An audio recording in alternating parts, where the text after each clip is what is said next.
जी, मैं इस वक्त मौजूद हूँ नवे शहर चौक पर, जहाँ 12वें दिन का लॉकडाउन हुआ हुआ है और ये देख रहे हैं कि सारी दुकानें यहाँ बंद पड़ी हुई हैं। कैमरा मैन अगर दिखाएँ, उसके हवाले से 14 अप्रैल तक ये लॉकडाउन बढ़ा दिया गया है। और मेरे साथ एक बाबा जी मौजूद है, इनसे पूछेंगे कि आपको इस 12वें दिन के हवाले से कि आपको इससे क्या फ़र्क पड़ा है, आपकी दुकानदारी में क्या फ़र्क पड़ा है, आप बस मालूम दिखाएँगे, आप क्या कहेंगे कारोबार के बारे में? कारोबार नहीं है, 14 दिन की दुकानें बंद है, सारा माल ऐसे कुछ बच जाता है, फिर वो दूसरे दिन बेचते हैं। अच्छा, 14 अप्रैल तक के लिए लॉकडाउन और बढ़ा दिया गया है, इसके हवाले से क्या कहेंगे, गवर्नमेंट को क्या कहना चाहेंगे? क्या कहेंगे जी, जो हाँ परेशानी है, ये परेशानी है बेटा, ये कारोबार तो है नहीं आगे। ऐसे मिले आपको जो ये इन्होंने कहा था कि 12,000 रुपये फी कस देना है, आपको उस तक रसाई हुई है या नहीं? नहीं, हमें नहीं।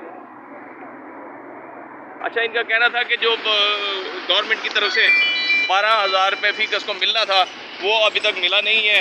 और उसके हवाले से ये बताएं कि 14 अप्रैल तक जो ये इन्होंने बढ़ा दिया गया है, बाबा जी ने फरमाया है, बताया है कि भाई इससे हमें बहुत फ़र्क पड़ा है, कारोबार है नहीं, उसके हवाले से मेरे घर का राशन पानी भी बहुत मुश्किल से चलता है। मेरी गवर्नमेंट से अपील है, जो इस तरह के लोग हैं उनके लिए कोई ना कोई ख़ास इंतज़ाम किया जाए, राशन पानी का भी इंतज़ाम किया जाए। जी।